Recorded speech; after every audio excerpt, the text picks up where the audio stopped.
அன்பும் பண்பும் பாசமும் நேசமும் நிறைந்த நட்புகளுக்கும் உறவுகளுக்கும் என் இனிய காலை வணக்கம்.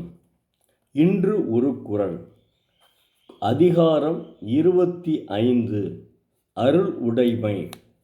குறள் எண் 241.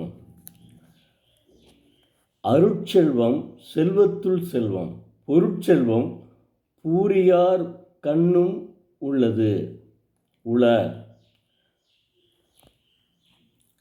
பொருள்களாகிய செல்வங்கள் இழிந்தவர்களிடத்திலும் உள்ளன, உயர்ந்தவர்களிடத்திலும் உள்ளன.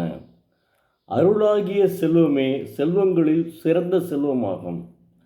தெய்வப்புலவர் திருவள்ளுவர், செல்வம் யாரிடத்திலும் இருக்கலாம், ஆனால் அருட்செல்வம்தான் சிறந்த செல்வமாகும் என்று உணர்த்தியுள்ளார். அவருடைய அறிவுரைப்படி நாம் எல்லாம் அருட்செல்வத்துடன் வாழ்வோம். நன்றி, வணக்கம். மீண்டும் நாளை பார்ப்போம்.